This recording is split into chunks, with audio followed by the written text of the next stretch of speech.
如果关于暗河的消息散布于江湖之上，那么无路可归的我们，会将天启城作为我们的第一站。或许天下人容不下我们，但我们会让隐宗从这个世界上彻底消失。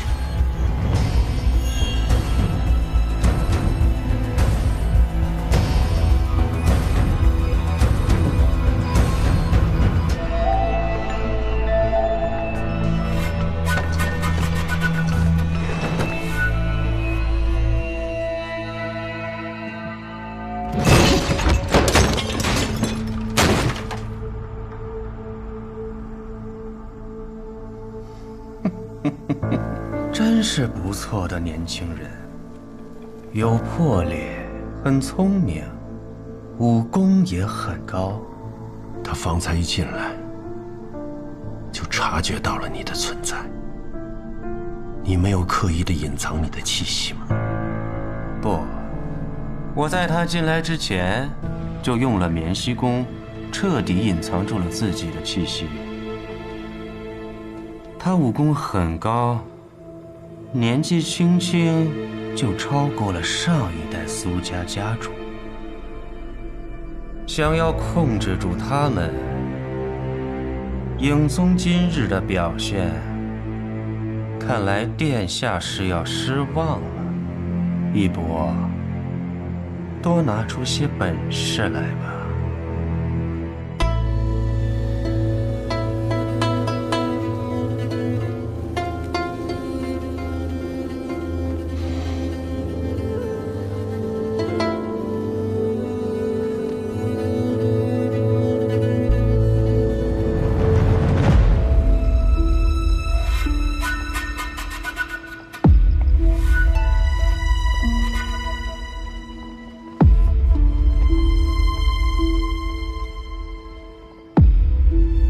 此地便是万卷楼了。整座国丈府中，守卫最为森严。若要进此楼，必须提前引开这些高手。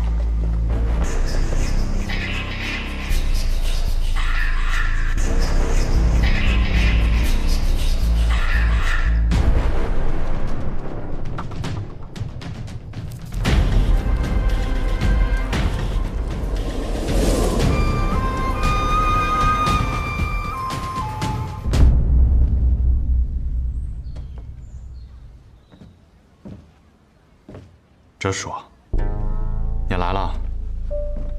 我在来的路上收到了你给大家长的消息，所以我们真的要去杀琅琊王。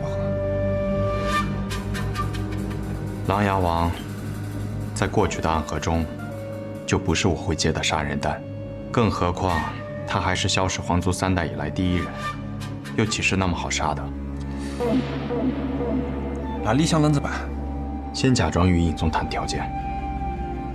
万卷楼是必须得去一趟的，我们要找到能将尹宗一击击溃的办法，这样才能调走尹宗的大部分势力，进入万卷楼，毁掉所有有关暗河的卷宗，让暗河成为那个生于江湖、长于江湖的组织。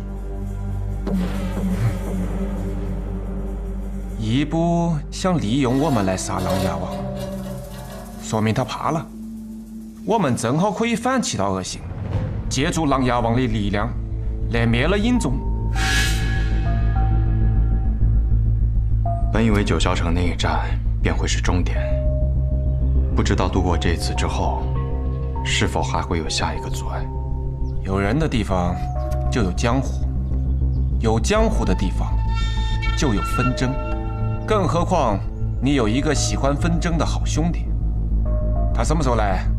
天启城中的一切，我已经派人告知于他，他做好应对之策，便会入天启。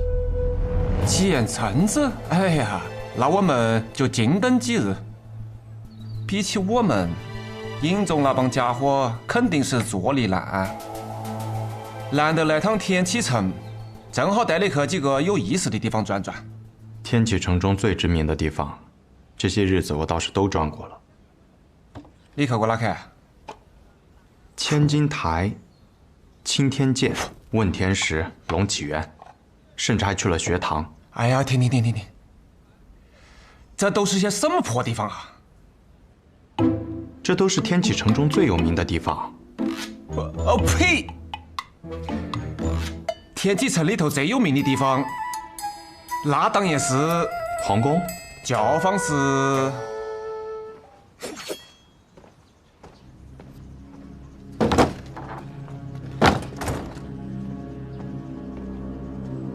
苏山河，你怎么来了？我要去找苏沐雨，要不要一起？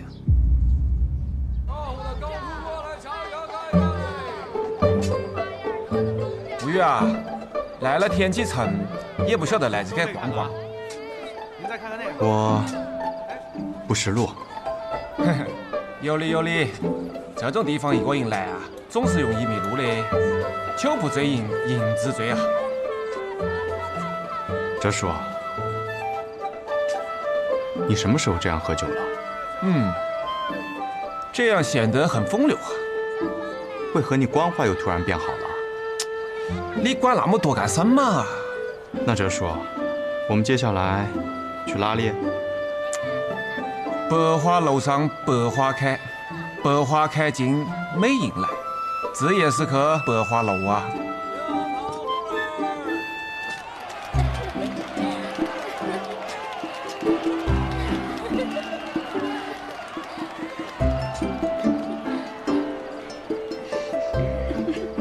哲叔，我算是被你摆了一道。你来之前也没和我说这里是。公子，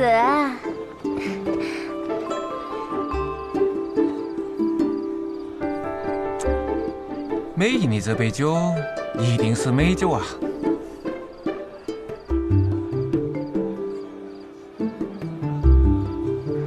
公子，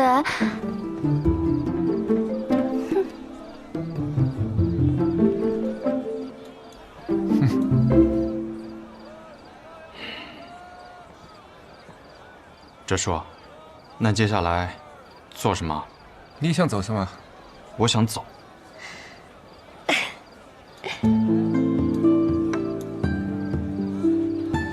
这位公子是第一次来吗？是。这般如玉的公子莅临百花楼，向来是予取予求的。今日公子你啊，无需花1两银子，便可以在这里做任何你想做的事情。不知公子想要做什么呀？我方才已经说了，我想走。公子你要走，但你旁边的这位叔父似乎不想走呢。沐雨啊，来都来了，尽情享受。不如你就进去听曲啊。我呀，不怕公子你喝最贵的酒，找最漂亮的姑娘，但就怕你听曲儿。上一次来我这儿听曲儿的，还是雪月城的3城主司空长风，那可是带走了我阁内最赚钱的姑娘呢。说笑了。不过公子，今日这外面也不曾下雨，不知你为何要带把伞呀？我猜，这是公子你的武器吧？此处听曲不得邪气入阁，我帮你拿到嘛。哟，二爷来的正好，快来帮我照看一下这位新朋友。嗨，好说好说，请。干嘛？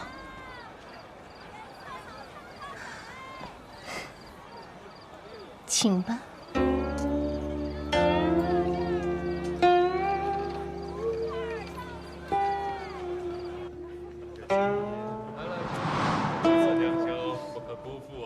来来来，坐。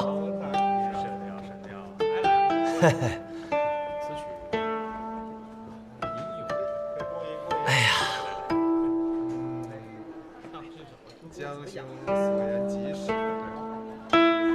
在下千金台涂婉，敢问公子尊姓大名啊？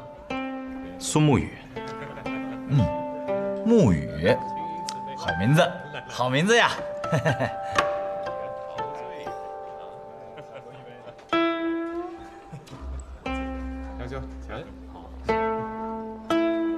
执散鬼苏沐雨，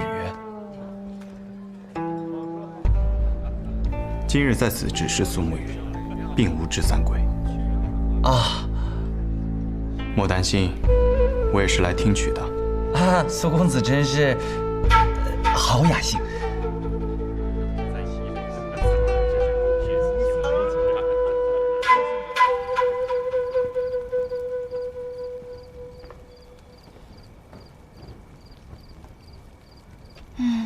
也不知道苏沐雨那个家伙现在在做些什么。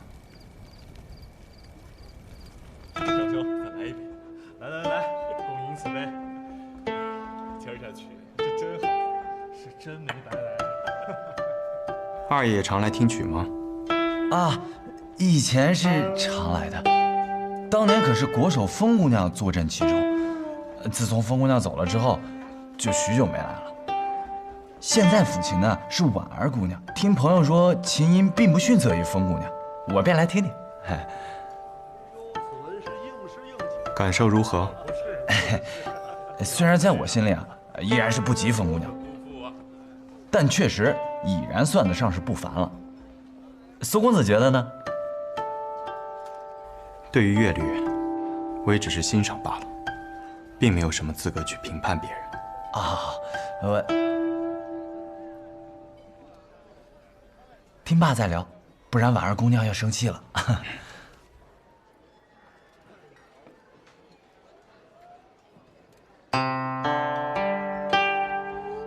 看来这个传言中的顶级杀手，并没有那么恐怖，竟还显得十分友善。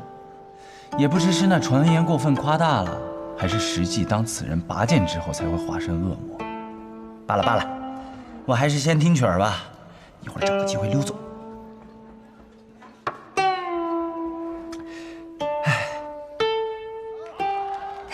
你是上哪儿带来了这么个俊秀的小郎君啊？还好生勇猛，巧把我们这儿姑娘的魂儿都给勾跑了。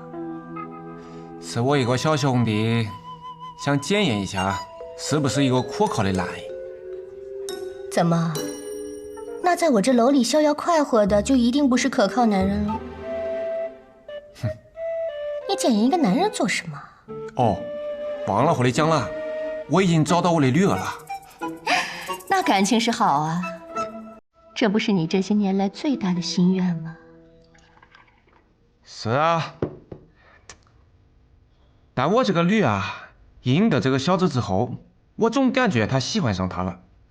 这个小子呢，是我从小看他长大的，其他方面啊都可靠得很，就是在这个男女之情上面啊，我是半点不了解。那这小子算是通过你的考验了。哼，来到这个姹紫嫣红的百花楼，只想到听曲，现在我倒是放心了。但我看呀，这小子怕是一生凉薄的命。你不是也讲我是会死到这半路上的鹰？我现在不是好好的。哼，还有了个女儿。我们的家族啊，正在发生很大的变化。这个小子一定可以改变了所谓的命运。那如此说来，我们是否该好好庆贺一番呀？来，我敬你。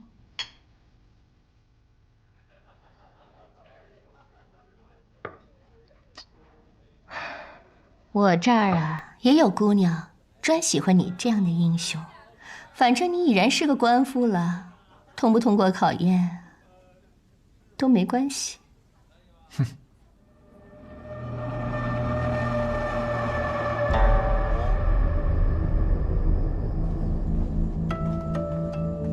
宗主，三官回来了，让他们进来。不愧是宗主，本应是这世间最不易被察觉的影子，可却拥有着国丈这样光鲜而荣耀的身份。你在胡言乱语些什么？乌鸦，听说宗主跟苏沐雨的谈判条件失败了。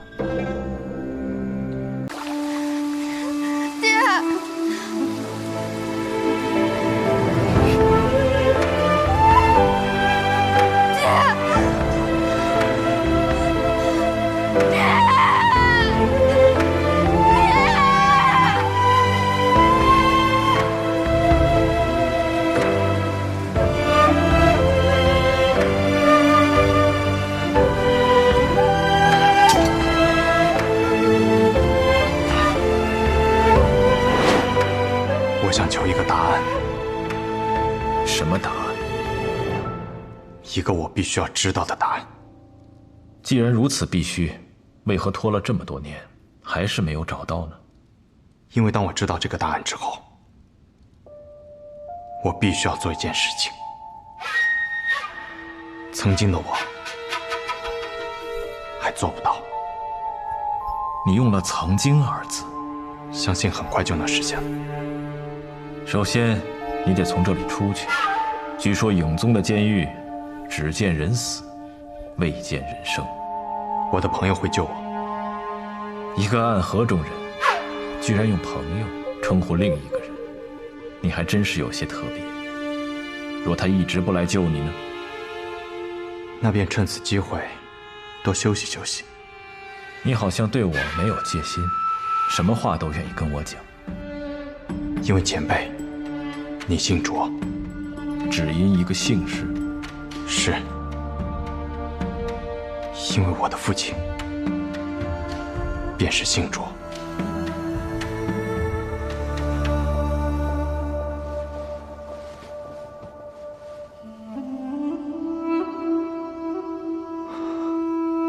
果然是你，阿天。渊，再次见到我，你好像并不惊讶。醉梦谷，如醉如梦。我早就想到了，可即便这一切都是幻觉，我还是忍不住想和阿爹多说两句。孩子，这些年你辛苦了。阿爹，我会找到当年无间城灭城的幕后黑手，也会重拾属于我们无间城的荣誉。这些年你过得好吗？一个人走到今日，应当很不容易吧？也不全是一个人。这些年，有我的朋友陪伴着我。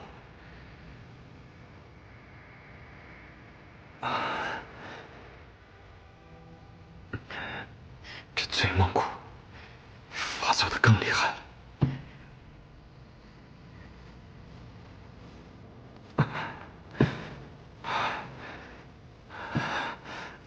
渊，爹爹一直坚信，你可以让无间城重现于江湖。但比起这些，听到你这些年身边仍有朋友相伴，倒更能让我心安。阿爹，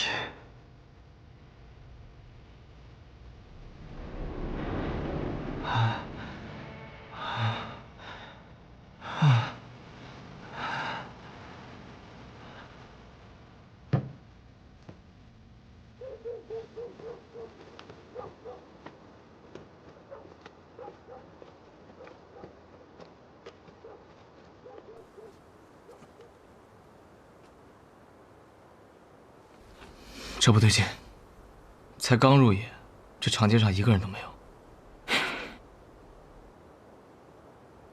你笑什么？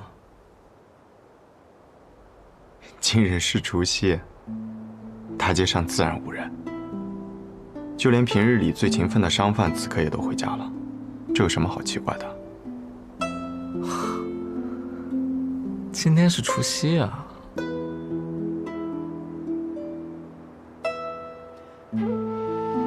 好香啊！的确好香啊！什么东西啊？是油豆腐的味道，普通人家过年会做的一种食物，用比较蓬松的豆腐在油里炸过。有钱人家的话，还会在里面放上肉馅。想吃，去抢一些来。每年的除夕，是这些穷苦人家一年中少有的好日子。不要在这样的日子里给别人增添麻烦。哎，行。哎，你小时候会期盼过年吗？自然。过年那段时光，是一年中少有的好日子。无论过去一年有多少烦恼，似乎在新的一年开始之际，都可以清空。大家开开心心地吃上一顿饭。等到了天亮之时，一切又是新的开始。你说的太过书卷了。我听别人说，大家喜欢过年，是因为很多平常不舍得吃的东西，只有过年才会吃。普通人家自是如此，我小时候家境还算殷实，这方面似乎没有太大感觉。我给忘了，你以前还是个富家公子呢。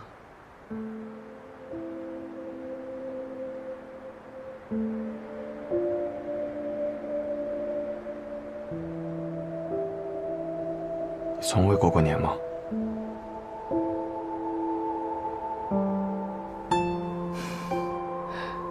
从我有记忆开始，我就跟我弟弟一块流浪。后来进入了暗河，在暗河里也没有过年的说法，所以我没有过。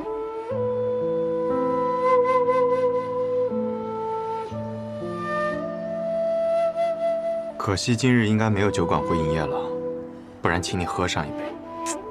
真是。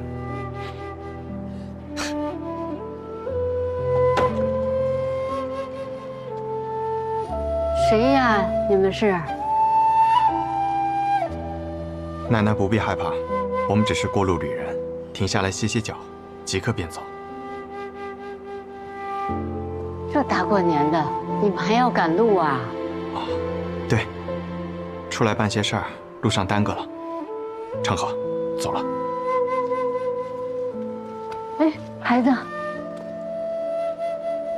除夕的日子里，只有大城的客栈才开着门，最近的大城，你们还要走4、5个时辰，不如来我家吃个年夜饭吧。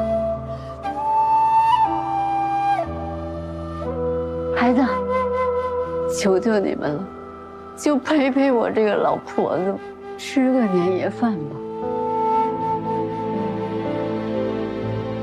好，请。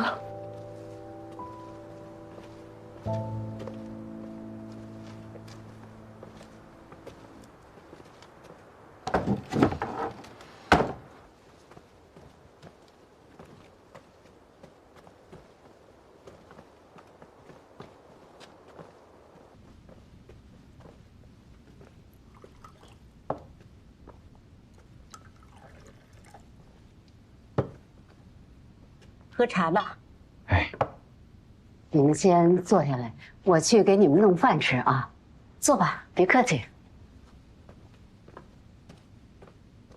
不怕有诈？我不怕，你怕了？怎么可能？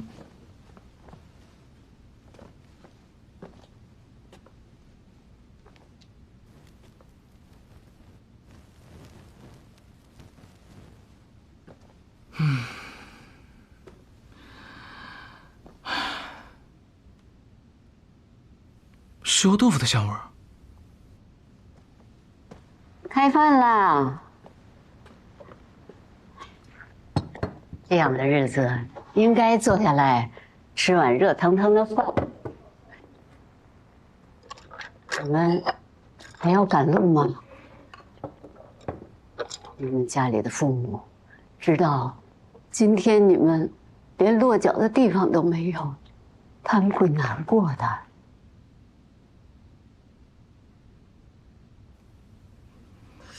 这油豆腐好香啊！我感觉我能吃一大碗白米饭。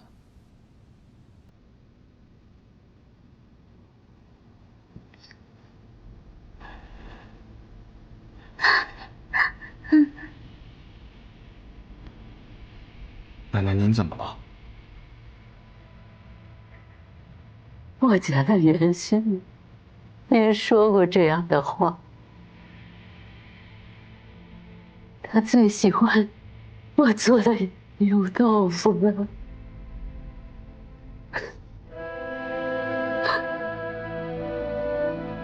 抱歉。无妨。您说是打完了仗就回来过年了，我方才听到门外有响声，以为是他的同伴给我带来的消息有问题，我以为他回来了，却没想见到了你们。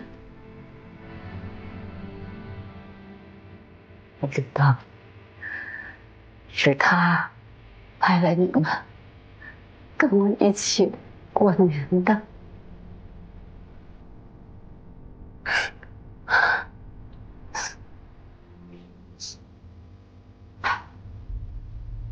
不说了，不说了，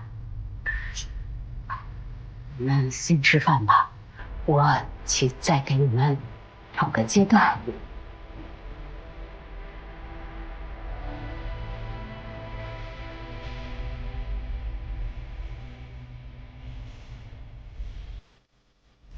唉，快坐下吧。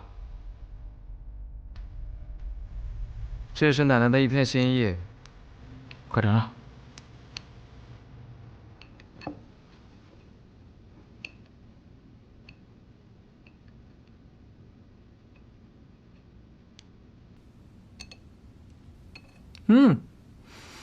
这鹅豆腐好好吃啊。不过跟你说的不一样，这家老奶奶虽然家里穷，但是这里面也加了肉。这本来是给他孩子准备的，虽然别人告诉他，他的孩子已经死了，但他仍抱有一丝希望。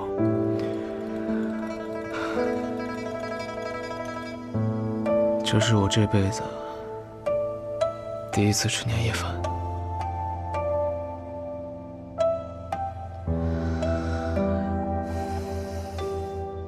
奶奶，快来一起吃吧！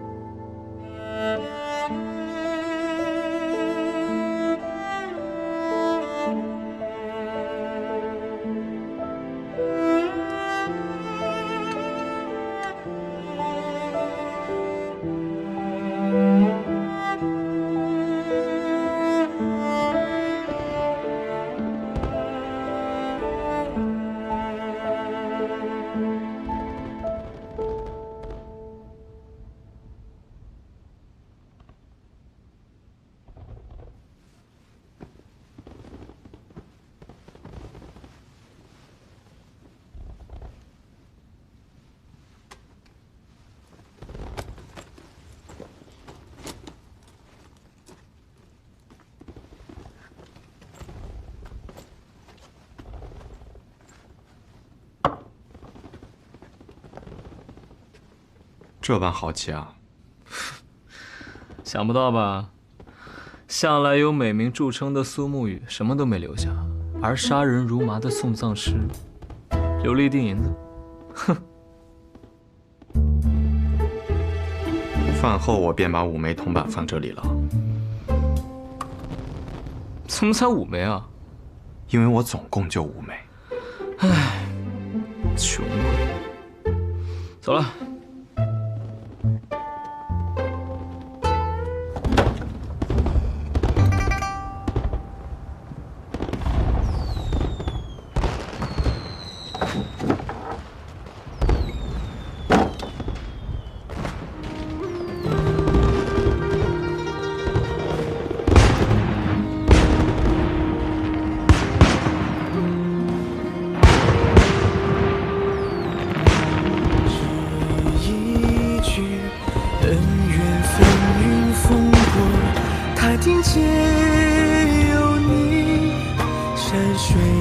苏沐雨，除夕快乐！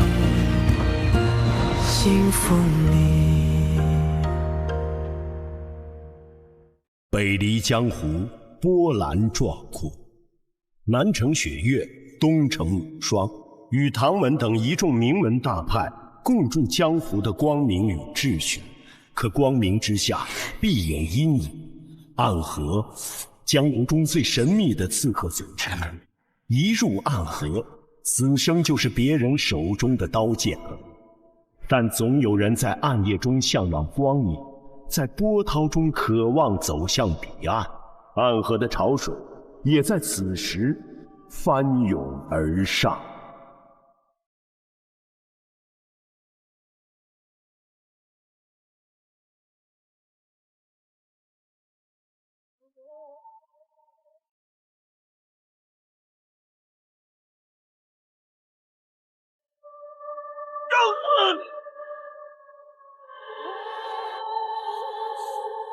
执剑。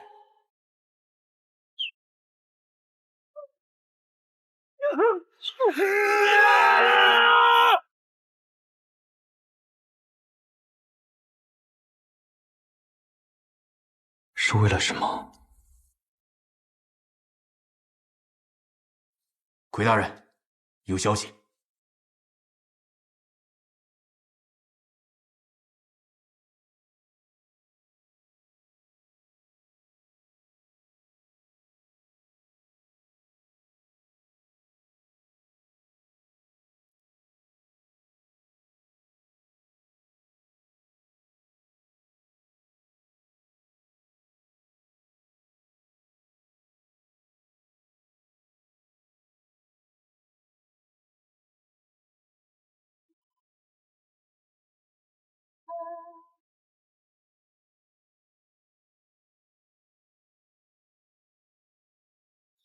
白雪却嫌春色晚，故穿庭树作飞花。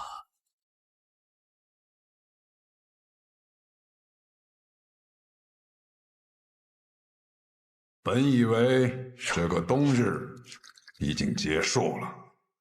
像我们这个年纪的人呐，每年等待着的便是这冬天赶快结束。可偏偏冬日已逝，又下了一场雪。暗河，天下第一的刺客组织，在朝能杀高官贵胄，在野可灭江湖大派，是非不分，好坏不论，善恶难辨。你执掌这样一个组织30年，应该很累了吧？我已经是个老人了，若不是因为一些执念，我会觉得我身上的血已经冷了。30年前，你我大战一场，不分胜负。我们约定，我要回去执掌暗河，你要辅佐唐老太爷重振唐门，直至30年后再一决雌雄。好。我隐居这寥落城多年，也该活动活动筋骨了。我可一直等着今天呢。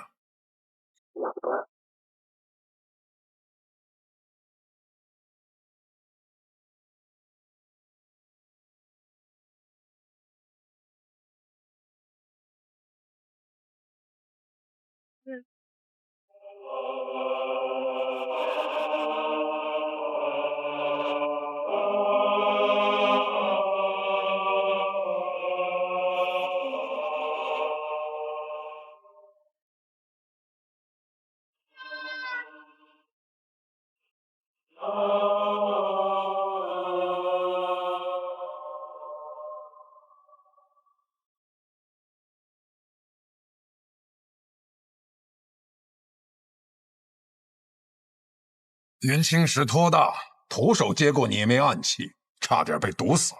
我可不会再上当了。几枚暗器你能接住，那接下来万树飞花，你又如何应对？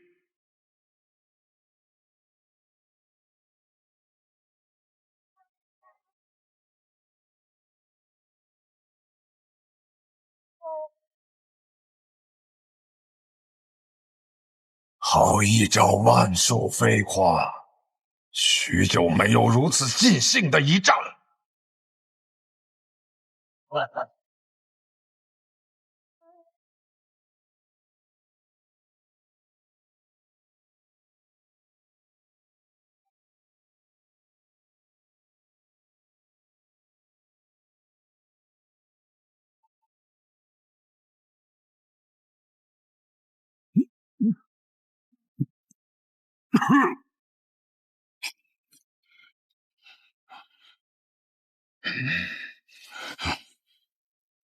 你我30年之约的这一战，本该只论胜负，不争生死。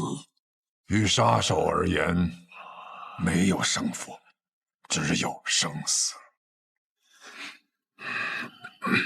只可惜呀。可惜什么？可惜方才你那瞬杀一剑消耗了太多真气，也可惜你以为自己是执棋者，却没想到也是别人棋盘上的棋子。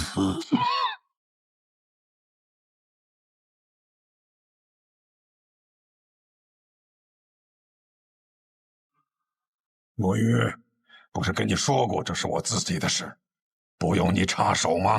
有人想趁你和唐二老爷决战之时，对你不利。一石二鸟。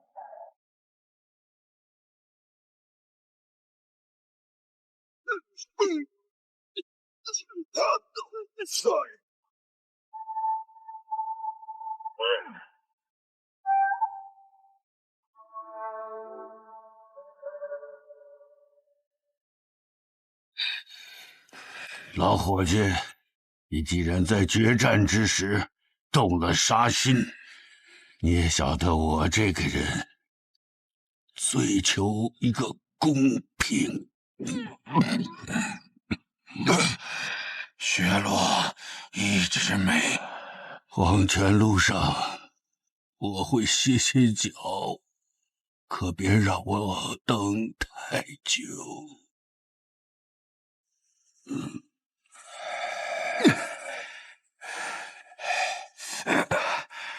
大家长，我们立刻回安河，找我们家最好的药师帮你疗伤。不能回安河。苏、木、谢，你说他们三家等我受伤这个消息，等了多久了？刚才那些暗算我的人，根本就是他们的人。可去钱塘城，我在那里有一个故人，是药王辛百草的小师叔。找到他，他叫白鹤怀。明德11年初春，距离上一次引发江湖浩劫的魔教东征已经过去了3年。如今的江湖平和安宁，少有争斗，而暗河藏身于黑暗之中的最强宗门，由苏、谢、穆3姓组成的刺客组织，却在此时因为3家之首大家长的中毒而即将迎来巨变。这江湖甚至于朝堂之上的短暂平静，也将因此而被打破。穆名策已经重伤，看来我们需要选出新任的大家长了。他本来就已年老，而且越来越不受我们的掌控。那便传信给3家，若大家长身死，谁若能率先夺得绵龙剑，回到提魂殿复命，谁便是新任的大家长。这是要让暗河大乱呢。于大乱之中，才能诞生新的暗河之主。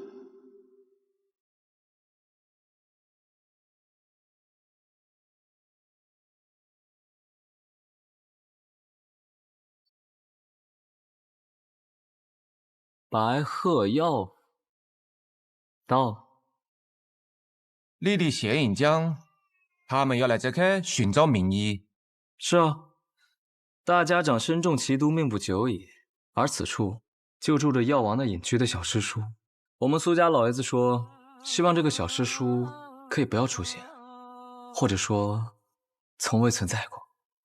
哼。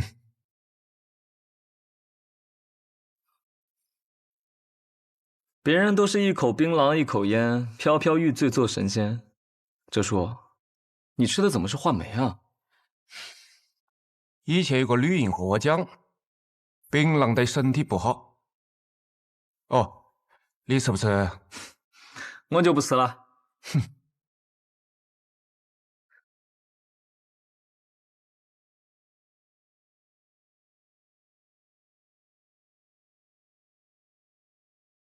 你什么时候变得这么有礼貌了？学苏沐雨啊，杀手临门，有礼有貌。可是这位神医似乎不太给面子啊。许是这位越王师叔年纪太大，耳朵背了，你要考得再响一点。师叔，你这是敲门吗？我看你是要杀人啊！我们不就是来杀人的吗？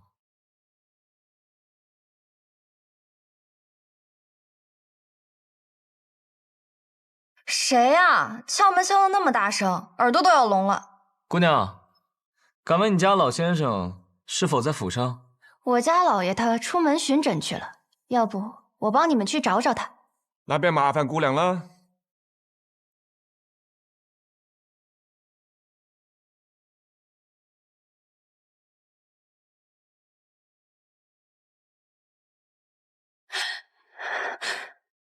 你干什么？哎呦，抱歉抱歉，一时手滑。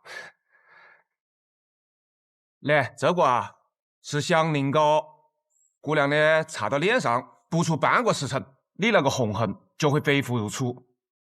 有毛病。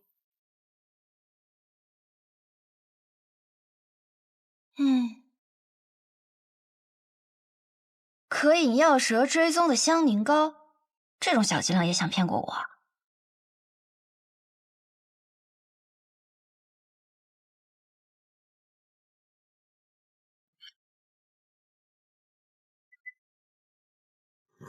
这位姑娘，你是医者？怎么？难道我看起来不像吗？抱歉，无意冒犯。公子可是要问路啊？姑娘慧眼，想问姑娘，附近是否有处药庄，名为白鹤？公子是要看病啊？我医术不错，我来看便是啊。家中有人得了重病，点名要找白鹤药庄中的神医，多谢姑娘好意。那你怎知道我不是白鹤药庄中来的呢？莫非姑娘是？那自然是。烦请姑娘速带我去见你师父。我师父？他暂时来不了这里，但是他和我说过，有贵客来访，从很远很远的地方来，想来就是公子你了吧？他让我先行随你前去。冒犯了，我需要赶时间，还请姑娘上马。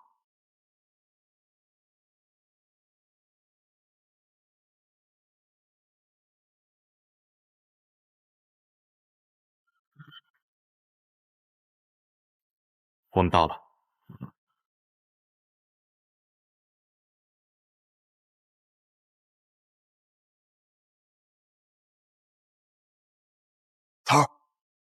头儿，你来的正是时候，大家长那边好像出了些问题。神医呢？我这么大一个活人站在你面前，你怎么就看不见呢？这姑娘是神医？不是，那我走了。姑娘莫怪，这是神医弟子，过来帮他师父看一下大家长病情。姑娘，请随我进去。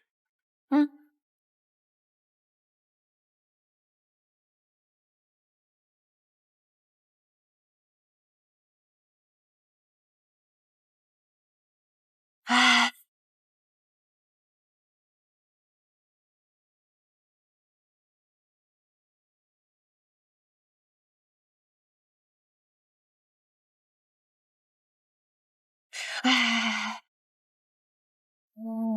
我觉得这里面有鬼哎。姑娘莫怕。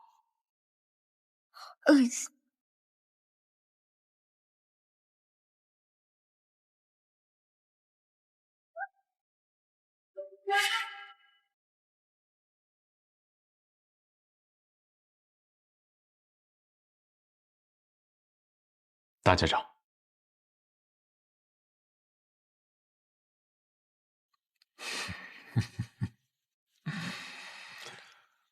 上次我见你的时候，你还是个流着鼻涕的脏孩子。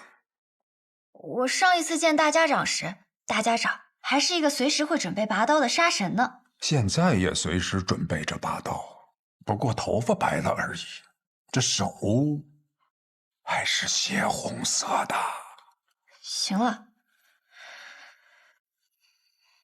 先诊脉吧，看看现在的大家长还能不能拔出刀来？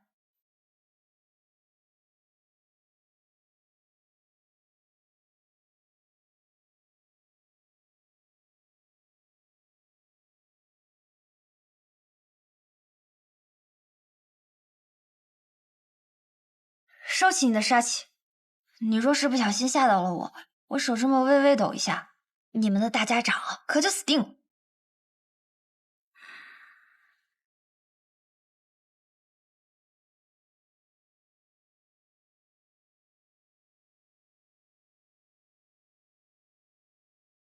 许了一枝梅，没错。你怎么做的还活着的？我的魁替我挡住了那一枝梅，我只种了半朵梅花，还能勉强撑着。这可是唐门唐二老爷的独门奇赌，号称唐门第一，天下第二，仅次于温家家主所创的镜花月。据说除了唐二老爷本人，无人能见。唐二老爷人呢？被我杀了。暗河大家长也亲自接杀人的任务。敢问姑娘，是否能医？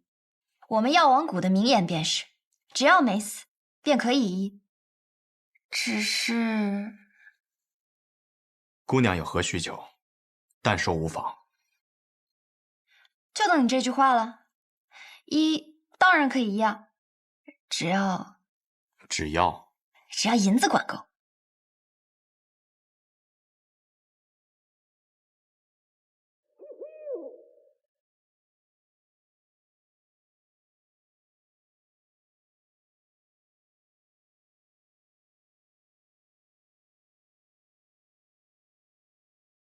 看来对方是识破了你的伎俩，这才走出了多久，就把这药瓶给丢了。看来我们是搞错了。什么错了？我们方舟里是真的生意。还好，我也做了些准备。哦？哼。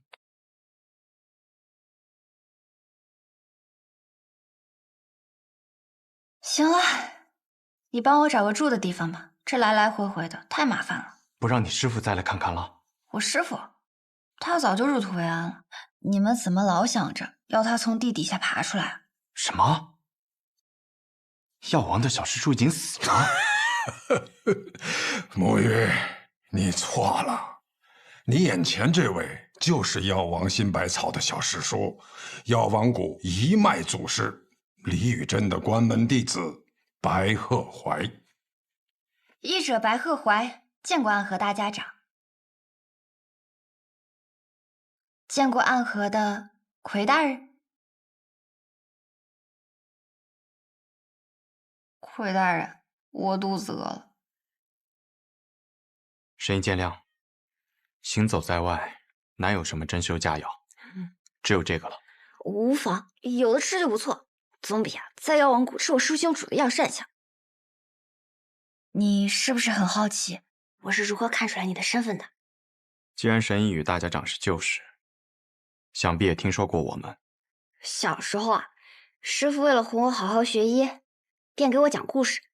他的故事里呢，经常出现一个叫做暗河的组织，由苏、谢、穆3姓家族组成。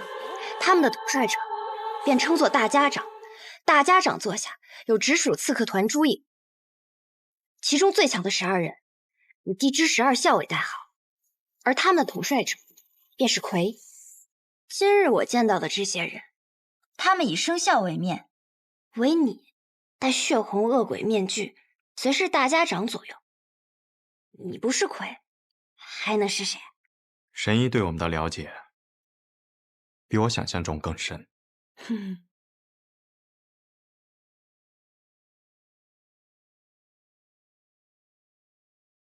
我还知道，每人的魁都是当做现任大家长培养的。这上一任的魁呢，他死了。抱歉，这些隐秘之事无法与神医细说。可是上一任的魁，他是我的父亲。这也不能问吗？神医说笑了。不信算，这人是死是活对你们倒是隐秘，可是你们身份特殊，标识却如此明显，此时就不考虑隐秘了。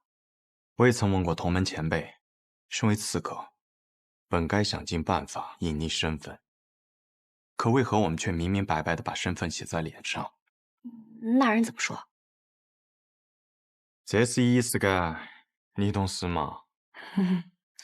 你怎么突然大舌头啊？不是我大舌头，是他大舌头。哦，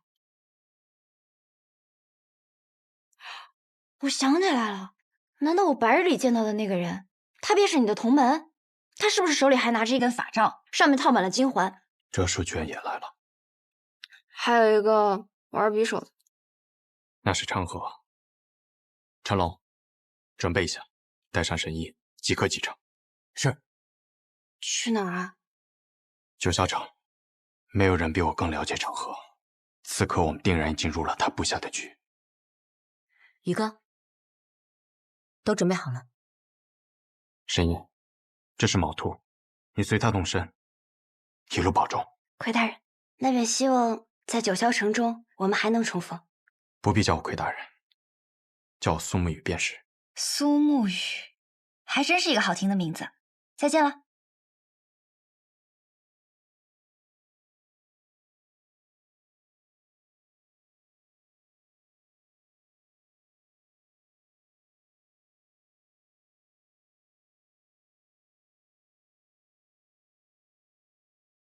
你讲的准备就是在这开等啊？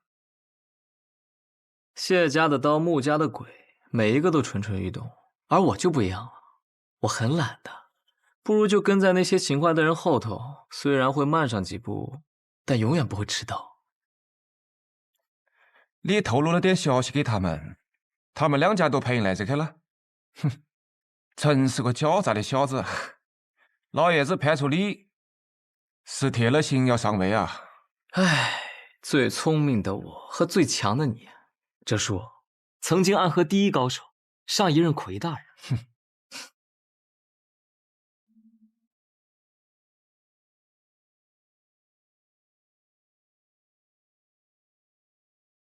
城郊废驿，那里的好戏快要开场了。走吧，哲叔，我们苏家那位老爷子该等着急了。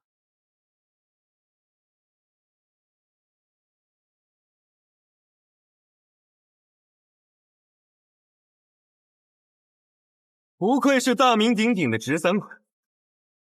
此线为界，还请二位不要逾越。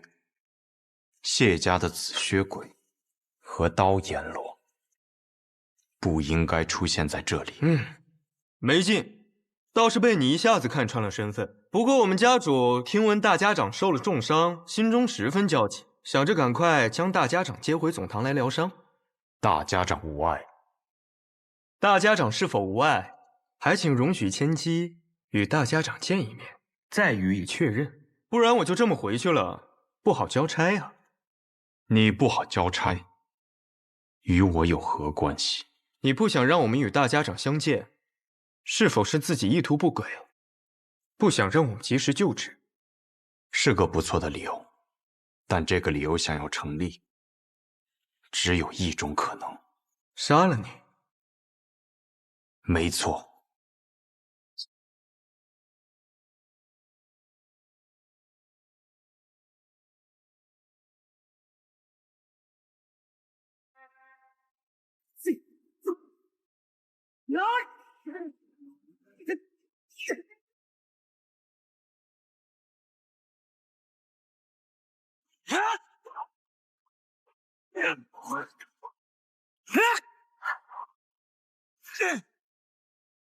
散入残忍，为何不敢一些？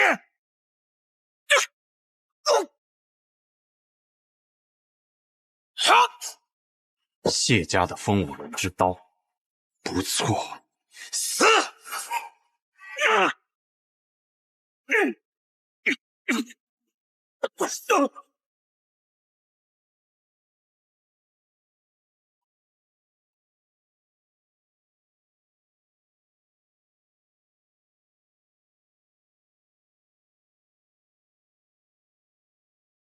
你真以为我有那么弱？寸刀镜用得好。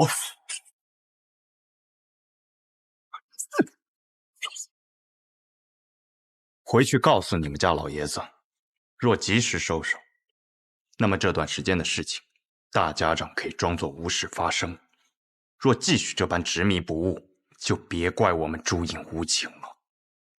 你今日是打算放过我们？暗河同门，皆是家人。走。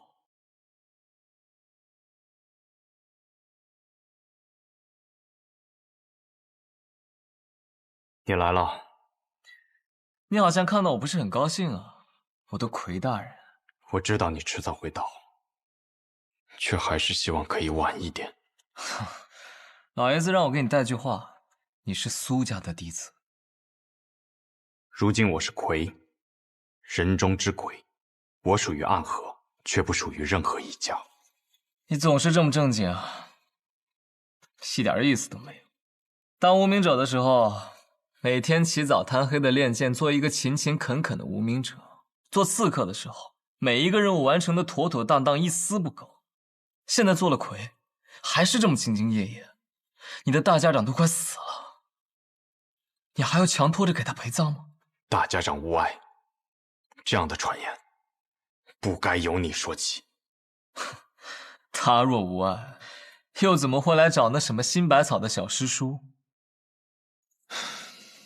你杀了他，把绵龙剑拿来，你可以拿到你最想要得到的自由。是啊，离开苏家，离开暗河，去你想去的地方，做你想做的事。你知道呢，暗河从未有过这样的先例，而我们那位老爷子愿意为你破例。若我拒绝呢？我们姓苏，在苏家生活了这么多年，而你身为魁，跟着大家长也不过几年，你跟他的情分能有和苏家的深？我不管你的想法究竟如何，如今我是魁，我的职责便是守护大家长的安危，任何事，任何条件，都必须在这件事的前提下。